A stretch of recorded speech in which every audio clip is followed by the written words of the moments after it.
Hello, and welcome to the very first episode of Tomorrow with Rovio. I'm your host, Ben Mattis, and today I'm joined by someone who has served as an inspiration to myself and most geeks I know, Neill Blomkamp, a film director, writer, and producer of acclaimed Hollywood movies and innovative short films. He's currently running his own independent film company, Oat Studios, in Vancouver. Thanks very much for joining us, Neill. Yeah, well, thank you for having me on, Ben. And let's, discussing cinema and game, convergence is always interesting. So I'm super happy to be here. Let's kind of start with the softball. Like, can you tell us a little bit about sort of how you got into filmmaking? What was your background? When did you kind of decide, I want to direct, I want to tell stories, I want to make movies? Well, I've been obsessed with films as far back as I can remember. Growing up in South Africa, my childhood always sort of spiraled around some form of science fiction, like whether it was films or graphic novels, imagery from artists that I like. I was just a creative kid, I guess. And there was a point where Hollywood felt unbelievably far away and really difficult to imagine working inside of ever from Johannesburg. I kind of just moved in that direction regardless. And then when I moved to Canada in 97, I started working as an animator in visual effects. And I think that came out of the kind of, when I was maybe 13, sort of 12 to 14, there was a massive boom of visual effects based films that hadn't really existed in the mainstream prior to films like The Abyss and Terminator 2 and Jurassic Park. And it started becoming a viable, real thing that you could work in, So I kind of, as a teenager, I started getting into 3D animation, and it was always weirdly with an eye to directing. I never really wanted to be an animator. Okay. I didn't want to be an animator or a VFX artist. It's like a means to an end. Okay, that's cool. Yeah. Was there like a standout film for you? You mentioned The Abyss. I think I remember hearing you talk about that before. For me, I remember mine. It was absolutely Terminator 2. That was the movie. It was like, oh my God, I can't believe they did that on computers. But was there a movie or a scene maybe, or some sort of moment that for you was like, aha, like I can't wait to try and do that kind of thing? Well, it wasn't actually based on computer animation or visual effects. It was based more on the film. Like I'd say, like RoboCop as an example had, as big of an effect, if not a bigger effect on me when I was young, and that was stop motion. It was just that that computer graphics was the way that you could kind of express yourself in an easier way, I think. And so from 13 or 14, I got True Space on PC, which was the first like 3D package I ever got. And then by the time I went to Canada, I was using Softimage. And so when I went, from South Africa, and when I got to Canada, I started then using Lightwave. And the thing that was always the goal was to build entire scenes. It was like you were set designer, you were the lighting department, you were like the editor, you were all of these elements, and it kind of let you create your own miniature cinemascape. So that was really the goal, and that's why I kind of always viewed it as a stepping stone, the same way I viewed directing commercials and music videos as a stepping stone. They were all just ways to get into feature films. We'll tie back to this for sure, but it's almost like I hear the seeds of oats being planted in your 13-year-old brain, right? Where it's like, I had this power, I had this little mini world that I managed to create, and I kind of had to bootstrap it all. What can we do to like help other people get there with more tools, with more assets, with more, inspiration and that kind of thing. So that's super cool. Do you find there's a medium that works best for you, that allows you to tell your stories in the best way and kind of help people see your worldview in the best way? Well, I think the answer to that question really is, it's not so much about the format of the medium. It's more about just the level of artistic honesty that the piece has. So in other words, that just means like, what's the closest you can get to just complete creative freedom, really? Because even if directors have final cut and they're making pieces that they think that they're in control of, there's still millions and millions of dollars riding on something that if it doesn't make money, they're going to have a really difficult time making another film, which is absolutely in the back of their mind. The film still has to be roughly 2 hours. Like there's all of these other constraints that are at play that are never really completely discussed. So the summary of what I'm trying to say is if the closest you can come to putting on headphones and sketching in a sketchpad or writing a novel or sculpting something, where no one is really whispering in your ear and it's you just doing what you're doing. The closest you can get to that, I think, is what I'm striving for, and what I think in my own personal creative realm is just a good goal. The downside is that everything that I'm interested in takes millions of dollars to make. You know what I mean? It's like that's the issue. Yeah. Unfortunately, you can't communicate your worldview so effectively on a blog. No. It's a pity. Have you tried? Have you ever tried blogging? No. Well, there we go. I mean, it would be interesting. I could give it a shot. Add it to the list of things you'll try and juggle. All right, let's talk about video games a little bit. So obviously, there was Halo Landfall, and so it's well known. You're no stranger to at least. Yeah, to working inside of game universes. You've talked relatively openly about sort of being interested in games, playing games sometimes, being a gamer. Can we just sort of talk about where video games fit in your life? Not so much as a creative, but as a player. When did you kind of get into games? Were there games that stood out for you as being particularly fun or particularly good stories or yeah, I mean, can you talk to us a little bit about just sort of video games and Neill and how do those things kind of play together?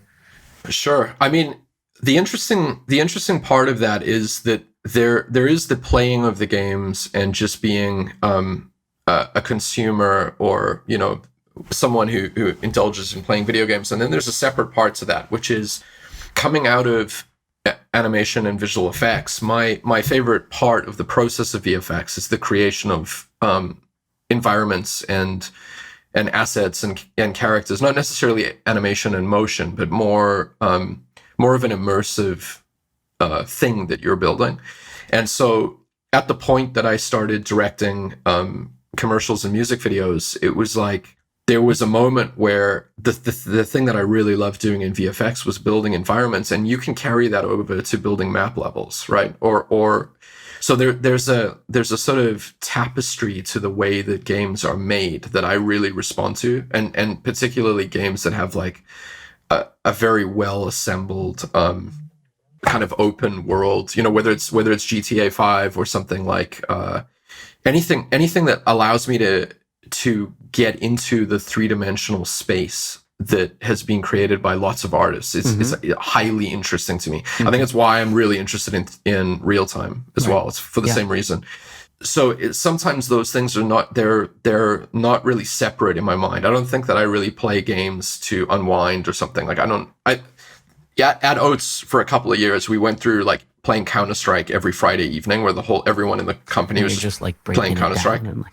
Yeah, no. That's my point. That was that's an example of just playing games. Yeah. But I think that typically I don't interact with them on that level. I interact with them more on the level of, like, if you look at Control that came out recently, right? There's this like amazing brutalist architecture, and they have real-time ray tracing, and it looks incredible. And I love the physics and the destruction of how the weapons work when you're destroying some of the objects that are in the environment. That I'm not really playing that to play the game or to like get to different levels or finish the game. I'm just looking at what the artists have put together. And part of that is sound design and lighting and like the immersion of being in that environment.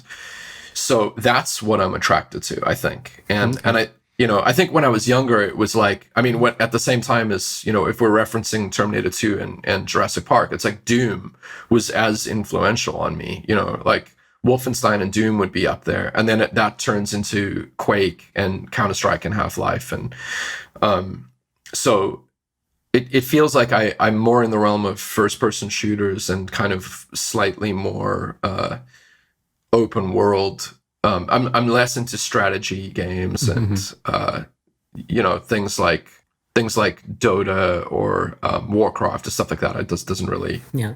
So would you say that there's like I mean, if we look at your cinema work, there's a palette, there's a style, right? Obviously, sci-fi features pretty heavily, and I would almost call it, sort of believable or kind of realistic or credible sci-fi seems to be a specialty for you rather than kind of, sort of super distant future kind of, almost magic kind of sci-fi. Your movies always feel like that could almost be tomorrow. Like it's just on the edge. It's just a few years away. So would you say that there's kind of a natural overlap in that palette of the kinds of films that you like to make and the kinds of games that you like to play? Like you like believable universes, you like kind of credible worlds, you like it maybe with a little tinge of sci-fi, but it's still sort of, it feels arm's length. It feels close. Yeah, I think with the games, there doesn't need to be any science fiction at all. I mean, like even like Unity put out this demo like a couple of years ago or a year ago where it was just the woods, like you were just in the woods, right? And it was real time, and that's equally interesting to me. Like, okay. I think what it is for me is like near photorealism. Okay. I love physics simulation, so anything to do with really good fluid dynamics or simulation in general. That really is what I respond to. So the paintbrush, the layer that you're applying on top of that of genre or design is sort of secondary to cool. To what the environment is. And I think that's why I'm looking at it more like from the perspective of like a technical artist, I think, rather than just being immersed in a game that I'm playing. It's interesting. Like, I kind of expected you to talk a little bit more about story. And yet for you, story seems to sit very sort of firmly in the world of more kind of linear narrative where you've got control, you've got authorship, you can kind of, tell the story you want to tell. And then games for you are much more this sort of artistic and as you were sort of saying, creative space. Technically, you look at them from a technical point of view and you kind of look at them from a sort of, how all the pieces fit together to create this experience, but not necessarily from a narrative point of view. That's really interesting. And I wasn't expecting that. Well, I mean, so I spent a lot of time recently thinking about what you just described. And the more I think about it, the more I double down on the distinction. And the reason is because I keep hearing about people talking about how to inject more, like there's this constant debate with games and film where it's like, well, they're sort of converging, and at some point you're going to have these sort of interactive narrative adventures, and like they always use the word narrative story, and it will be like you'll be within that story inside of the simulated game, and you'll sort of be living it out and stuff. And I think that's 100% incorrect. And I think that the way that human beings have spent the last, 75,000 years or however long we've been Homo sapien, we've been sitting around campfires telling stories. And like a lot of the backbone to religion is the same idea, which is the telling of narrative stories. And I think that really what is happening is that we're using narrative and stories as a simulation experience for ourselves to understand emotionally what happens when we do something outside of the realm of normal. Does that make sense? Yeah, it absolutely makes sense. I'm saying that in the realm of game design, I think that there's the potential for game designers to make the exact wrong decision. Which is that I think that where games are going is going to be it's going to be further and further into the wish fulfillment realm, right? It's going to be like GTA 5 that looks 100% real. That's like you're dropping in like some Steven Spielberg film into like a fully 3D immersive environment and doing whatever it is that you want to do, whether it's robbing a bank or whatever it is. But the game designer is allowing a landscape for you to essentially just live out whatever it is that you want to live out. That is 180 degrees opposed to the notion of being a passive audience member that is receiving information through the meme of storytelling from the storyteller. And the storyteller presumably has gone through an event or has a perspective on something that carries actual nutritional data. It carries value to the person who's absorbing it, right? So you can't blur those two things. As soon as you give control to the person inside of the game, they are the storyteller. That's right, yeah. So why then are you putting narrative? I don't understand. Like, why are you discussing narrative and story then? And it's like, it's this constant merry-go-round that it seems to be disproved often because people play first-person shooters and they play games like Grand Theft Auto and they play things like Red Dead Redemption. And it's like, yeah, because they're being dropped into a virtual space and they're living out stuff that they want to do. And it's like, that's the future of games, in my opinion. Mm-hmm. So keep storytelling to a very distinctive passive experience where hopefully the filmmaker or the author or whoever it is that is communicating the ideas has something valuable to say. And I think that's evidenced by films that do and don't do well, where the less data there is that you're actually feeling and living and watching someone go through an emotional, shocking experience or whatever it may be, the less real human condition based stuff is in there, the less well the film will do, because it's hollow. It's wow. We jumped into the deep end of some of the meteor questions here. I was trying to keep them sort of light and simple, and we're already going into the rich stuff. But so let me just plant a seed, and we can kind of double back on it a little bit later on. But I guess the thing that I'd love to just have you dwell on as we go through this is, speaking of video games in real time as a sort of possible sandbox, right? Mm-hmm. Where the person in control is the storyteller. Are there opportunities that you're excited about in terms of sort of using video games for you to kind of almost iteratively develop your own narrative, your own story, and sort of say like, okay, like I've replayed this bank robbery scene now 30 times. And if I go left, the story sucks. But if I go right, it's interesting. Now, if I use a flashbang, it sucks. But if I call my friends, it's interesting, whatever. But you've basically built this narrative yourself that you finally, as a creator, sort of think, okay, now I've got something. I want to share this, right? Is that some sort of hybrid? Is that some sort of interesting use of the sort of benefits of games and the benefits of film to a storyteller like yourself to kind of create some sort of, I don't know, mixed experience? Right. I mean, I find the notion of, I guess the word games even will just disappear, but the notion of like a real-time sandbox, as you called it, I find it highly creatively interesting. Mm-hmm. I think that there are innumerable numbers of things that can happen inside of that space that would be really awesome, I think, to make, and also for audiences, even for myself to go into it and play it. I think it would be super cool. But I do still view story or narrative is 100% separate from that. I think this is my own personal opinion, but I think what I would be interested in injecting into that is the stuff that as a sort of paradox doesn't work in filmmaking, right? So if filmmaking is about emotion and about story, but story only really in the sense that you're living through the emotional turmoil of a character and you're wondering what effect that would have on yourself, then the things that are less viable in filmmaking is actually the stuff that is the worlds that those films take place in. Right. To a certain extent, they're just background, right? So we don't think of it that way because we think of Star Wars as like this science fiction space opera, and you think of Avatar as Pandora, but realistically, what's actually happening is that you're just connecting with something that could really be placed in any allegorical time or space, and it's the characters and the story that drew you in.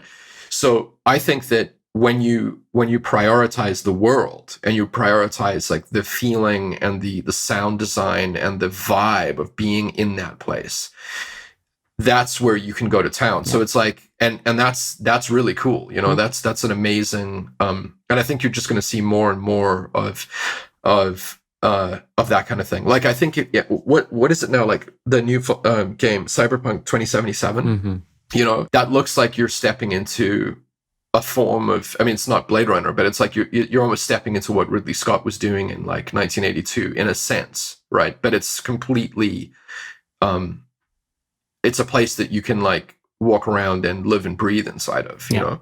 And I think that is incredibly interesting. And the ideas and the concepts and stuff that can be injected into worlds and spaces like that is highly attractive to me. Yeah.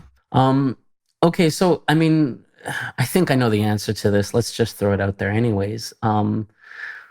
Let's say, you know, whatever, Peter Jackson came knocking again and said, yeah, Halo's back on, you game? Or whatever, insert big game franchise X here.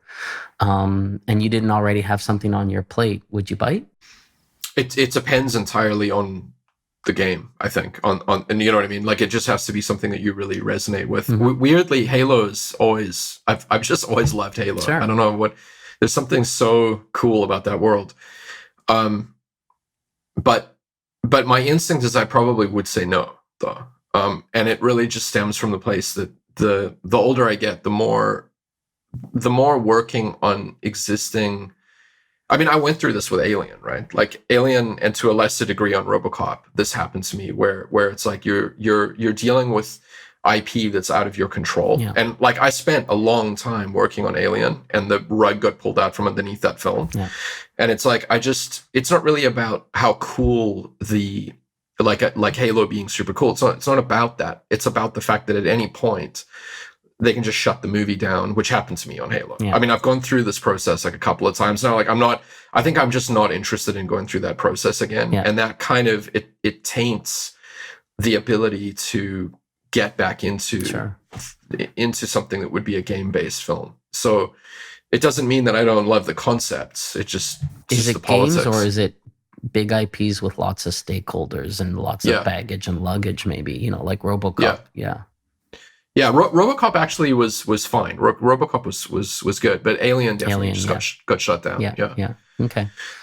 So then, I mean, Halo was so kind of, that time in my life was really amazing because, and it was hilarious because I had done the exact, what I just said to you is what I had basically just said to myself. I was actually in New York on a meeting for a different version of District 9 with a different studio. Okay.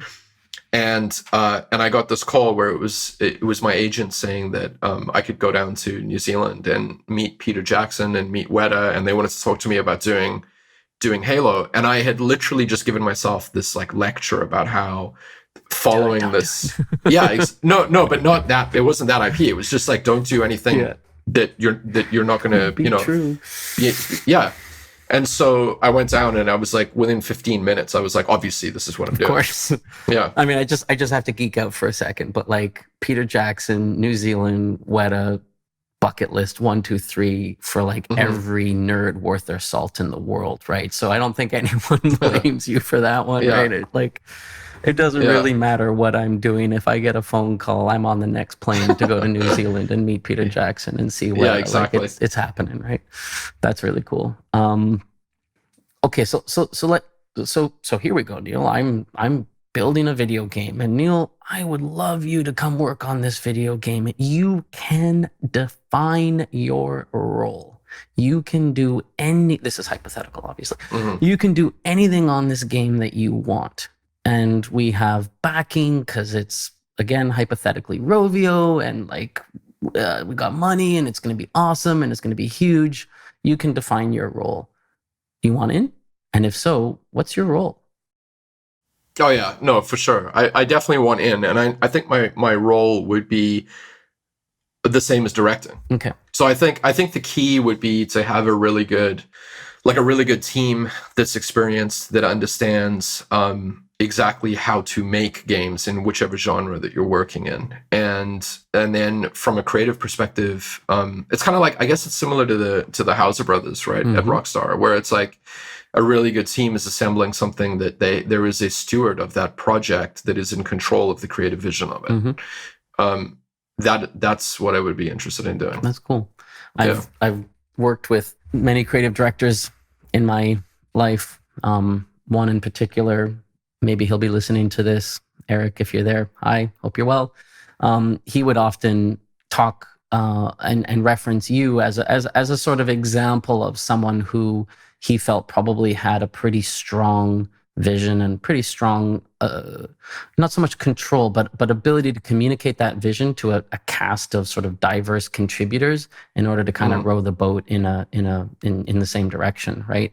Right. And on a game development, I mean, we built teams with 150, 200 people. There's a lot of people rowing the boat, right? You need someone who can really kind of beat that drum and keep everyone aligned and inspire them and motivate them.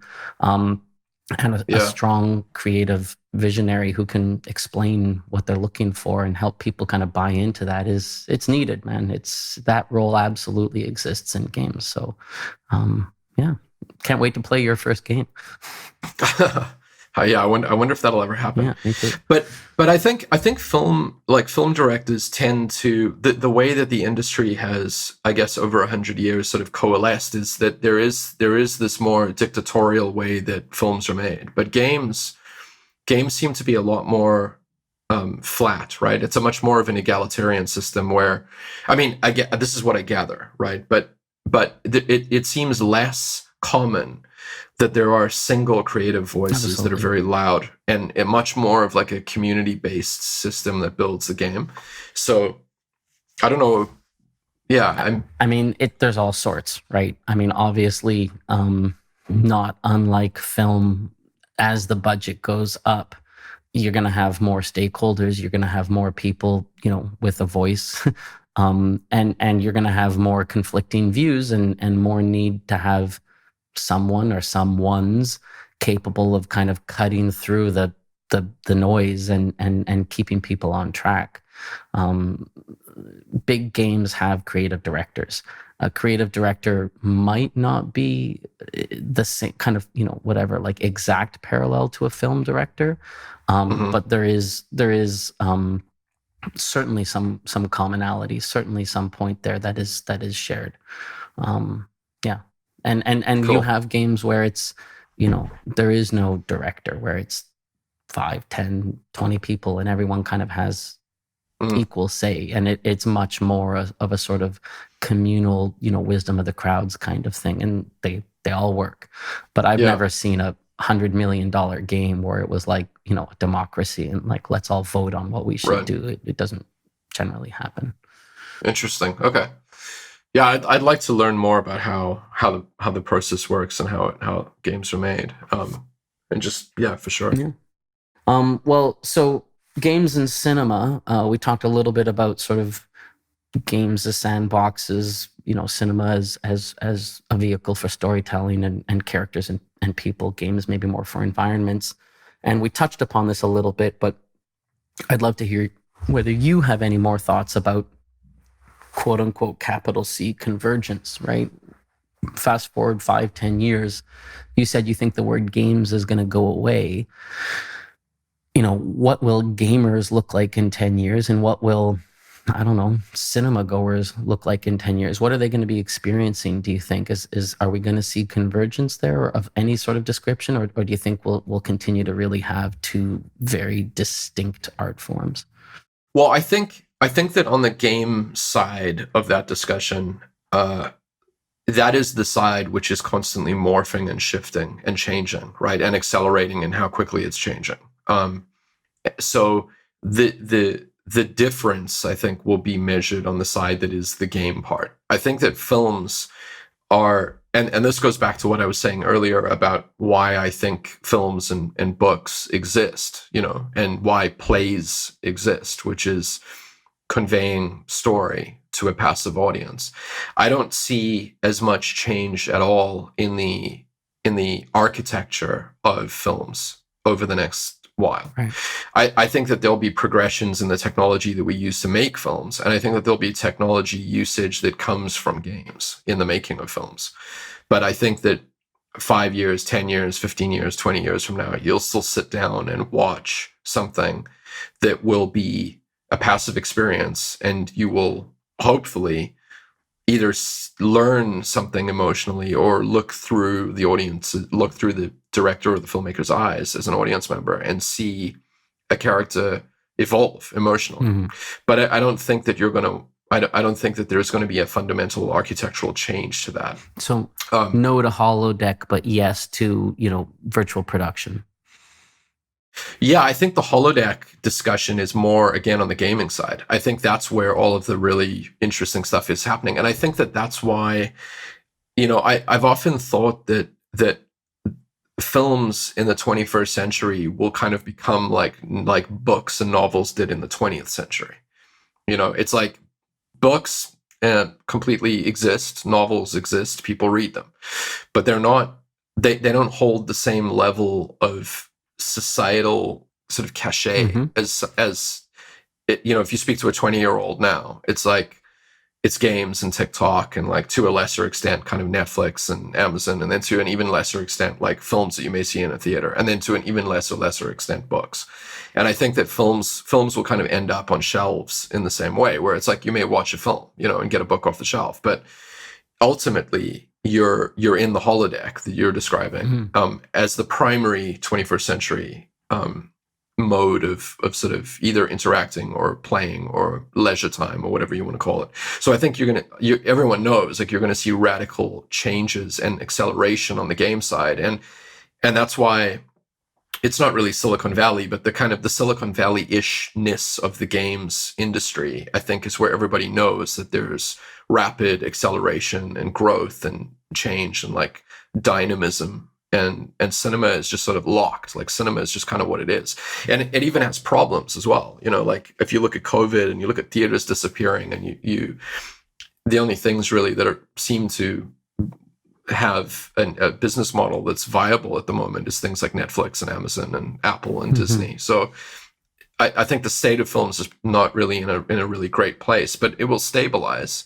And it may also stabilize in a way where the idea of a 2-hour movie may slowly die off. It could turn into things like Game of Thrones and True Detective, really, as much bigger movies, essentially, that have way, way more depth to them.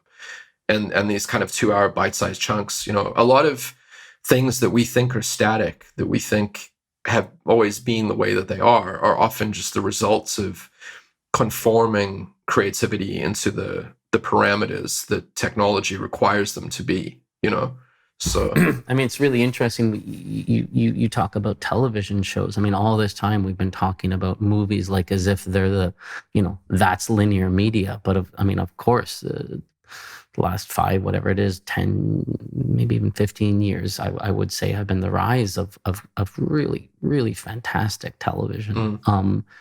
And gosh, I probably watch TV shows 3 or 4 to 1 to movies now. Even pre-COVID, right? And there are great storytellers there. There are great performers there. There's great talent. There's great emotional arcs. Are you drawn to TV? Are you drawn to, same question before about infinite budget or whatever, but now it's the Game of Thrones sequel, or prequel. Are you like, yeah, I want in on that? I think I'm still more myself. I'm more drawn to films. Okay. I think that a lot of this keeps coming back to this core idea of the campfire setting, and really there's the word myth and the idea of mythology, I think, is more applicable in a 2-hour setting than it is in something like Game of Thrones, because there's this kind of Joseph Campbell-esque journey that the audience can go on, and if you get it right, there can be a thematic and emotional and character-based sort of climax where everything converges. And it's rare that it happens in films, but when you get it right, like the result is amazing.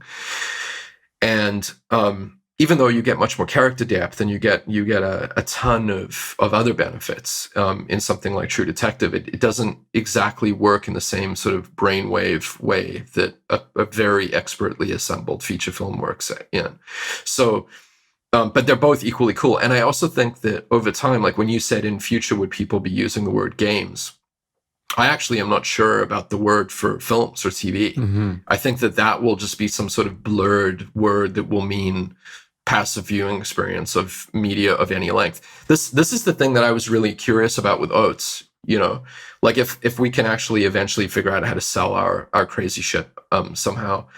I love the idea that there's no time limit really in any direction, right? Like you could make a 5-minute piece, you could make a 500-minute piece, you could make anything you want really. And that's part of stepping out of this pre-encapsulated idea of how long things need to be, because they don't need to be anything now other than keeping the attention of the viewer. That's really interesting. Like, so it's like the major dividing force is passive versus interactive, and kind of like all other names will just sort of fade away because they'll all blur together so much. And yet, yes, and I think that you'll see like hundreds of different definitions within the game space of what, you know, each one of those experiences will be like. Right. But this is where it comes back to, like, on the film side of things or the TV side of things, those are locked in frameworks of, you are telling something to the audience, and that I don't see how that's going to change. Technologically, the way it's going to change is volumetric capture. I think everything is going to end up being volcap, which I just experimented with now for the small horror film that we're making. And when that technology is like completely mature, that will be quite a game changer in the film realm. But I mean, I don't know how long that'll take. Can you just, for the people who might not know what it is, can you talk a little bit about volumetric capture and sort of real-time production, virtual production in general? Mm-hmm. Can you just talk a little bit about that and kind of where you see that going? Well, I wonder where I should start with that. I mean, so I guess volumetric capture is probably the right place, but if you imagine filming a feature film or anything that requires cameras, you would get your actors in costume and hair and makeup, and they would be ready to be filmed, and they'd be standing in an environment that was either a real life location that you rented, or you would be standing in a set that you built. That's right.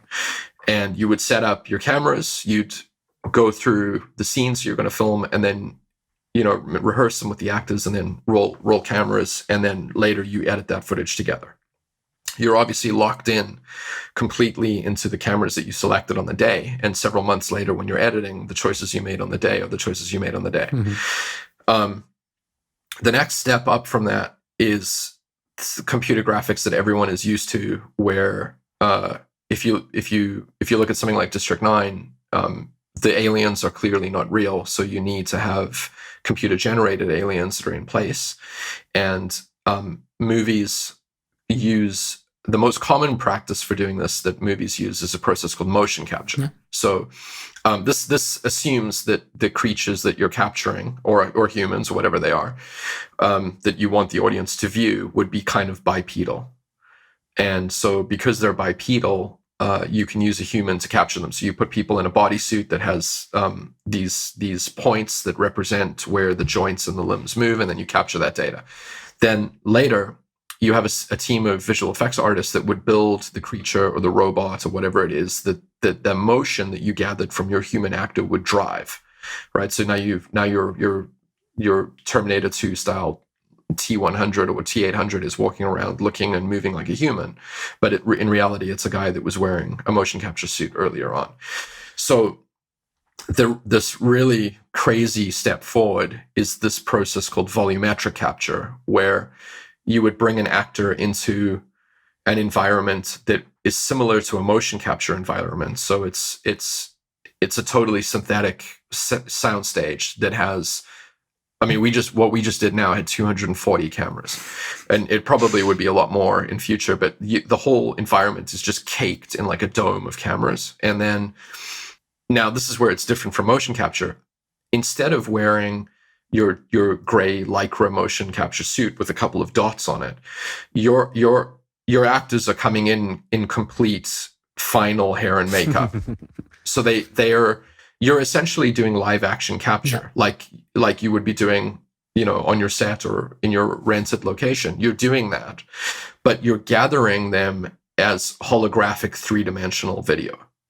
So you can relight them later, and you can refilm them later from any angle, from any perspective, with any lighting condition.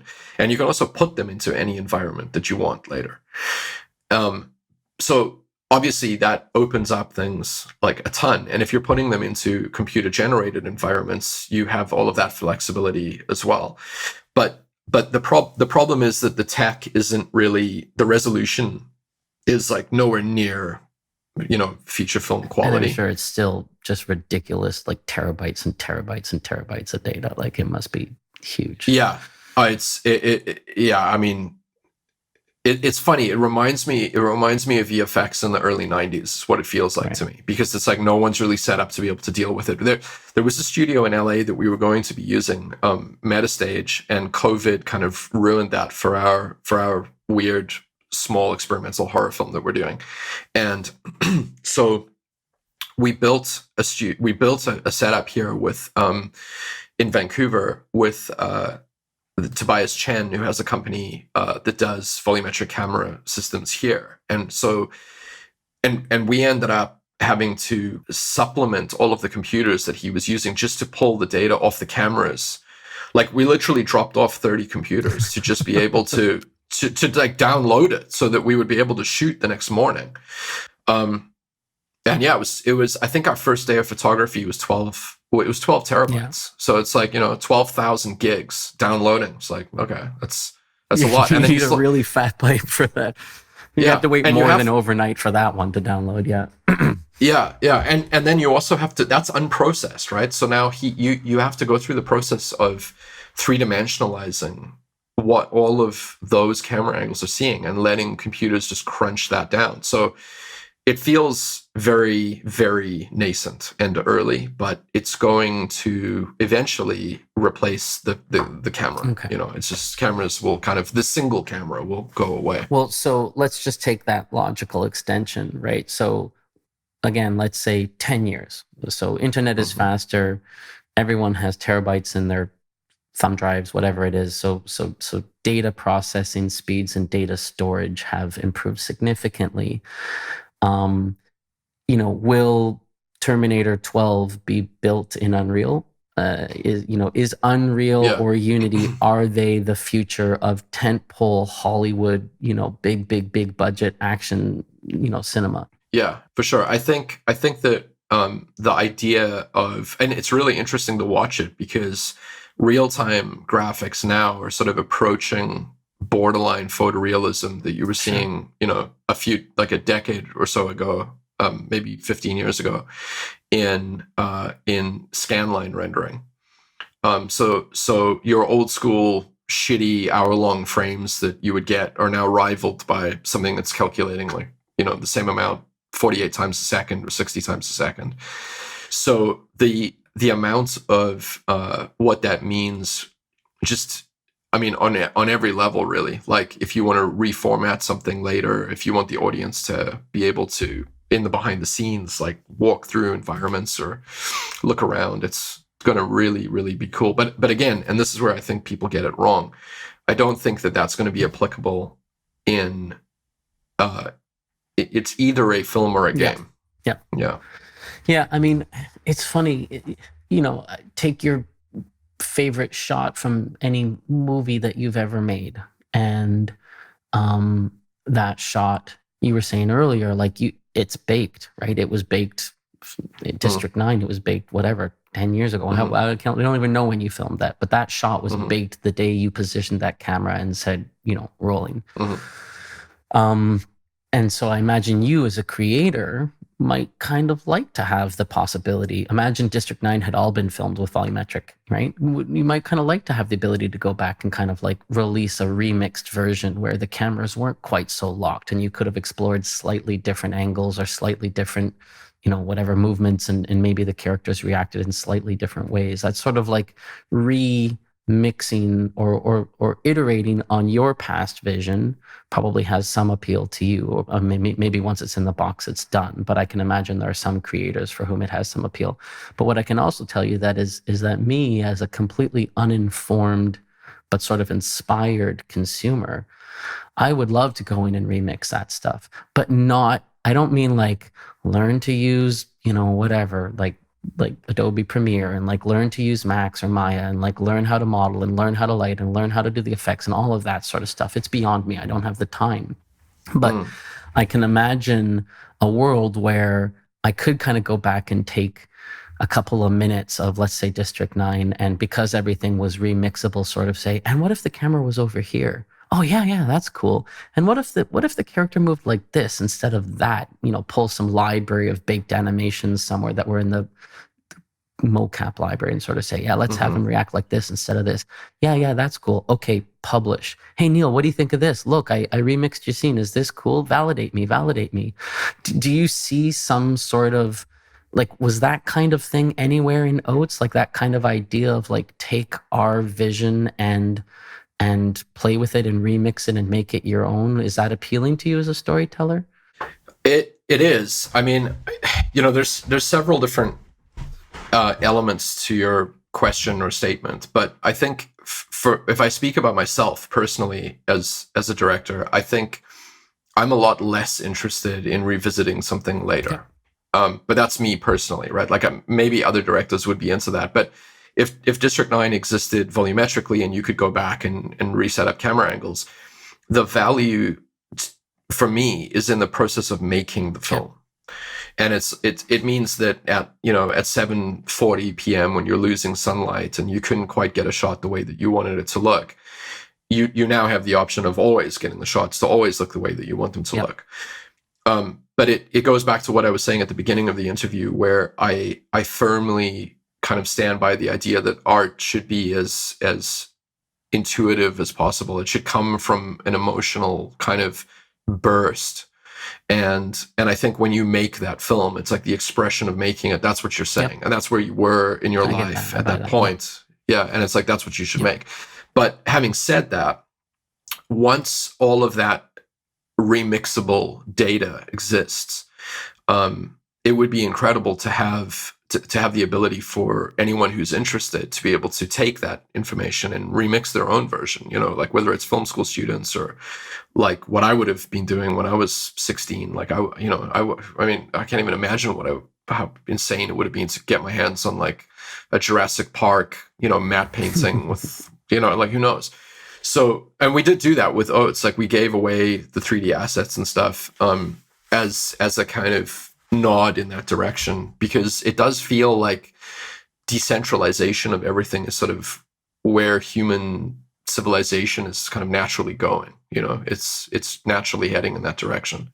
And so what, if anything, can you say about what's going on with Oats? I mean, I've watched all the episodes, all the little mini shorts. I would happily pay money to stay in any of those worlds. And I know I'm not alone. So, I represent some group of sci-fi nerd geeks who want seasons 2, or even, it doesn't even have to be a season 2. You could pick any of those storylines and go further on that and say, Patreon or PayPal, like whatever, like give me a way to give you money to keep on making that stuff. And I probably represent a fair number of geeks who would say, take my money. So is there more happening there? That's the goal. I think that instead of asking people for money before giving them something, what I want to do is make more stuff and then say, will you buy this? And then let the will you buy this pay for the next batch of things. And it takes a lot of resources, to make the pieces. So I first just want to make like another, whether it's one piece or more pieces. But then I want to completely do it outside of Hollywood, like 1,000,000%, like operating exactly like a game studio would sell something through Steam. I just find that I find it very interesting. It's very now too. It's very 21st century, and it's where it's going to go. I think in some ways for creators. And if we can just talk dollars and cents for a second here, or put our business hats on for just a moment, there's sort of two dominant 20th century business models. Let's just say there's the a la carte, right? They're like, oh, you want a little bit of this, you pay a little bit. You want a little bit of this, you pay a little bit. So in video games, that's free to play, right? And then there's a subscription, which is like, you pay and you kind of get it. You get everything that can be created inside of a year or whatnot. Do you have any thoughts about either of those as they pertain to enabling an artist, enabling someone like you to do what you want to do? Is one or the other of those more interesting to you? Well, I think that because, again, it comes back to this whole sort of narrative locked-in passive experience thing. I think that what we're making has to be either a single payment for one film or a subscription. I don't think that it's really a viable. I don't think that there's enough of me doing microtransactions as a player, being able to buy different armor or weapons, whatever it is that I'm doing, to, keep the system alive when you're making passive films. So I think the kind of more microtransaction-y way of going, which is very game centric, is not completely applicable to film in a way that I can see, unless you really seriously open it up. But then you go back to the same discussion about, like, well, are you saying anything? Right. Then? Absolutely. Yeah. Yeah. So I think ultimately for me, if I really right now, it's just a cash thing, because I want to maintain control of it. So I want to be able to pay for the stuff that we put out. And then when I put out new stuff, ask audiences to pay for it, and probably take a loss initially and just be like, okay, well, that's how much we made. I wonder if we did another piece, if we would break even. And kind of eventually, if that engine can start, then whoever's interested in stuff that I'm making on this platform is paying for that stuff directly. Yep. It's just, I just find it I find it using a different part of my brain in a way that I really like. Like, there's an entrepreneurial element Absolutely. and when the first time that we did it, when we did volume 1, we had like 35 or 40 people that were on staff, and it was a really awesome kind of camaraderie of all of us just making like this garage style underground thing, and we had a really good time doing it. So I need to kind of get back into the swing of things with those. Well, yeah, I mean, as soon as you're ready to announce season 2, I'm in. I liked it. It was really cool. And I like, I mean, so I would subscribe for sure.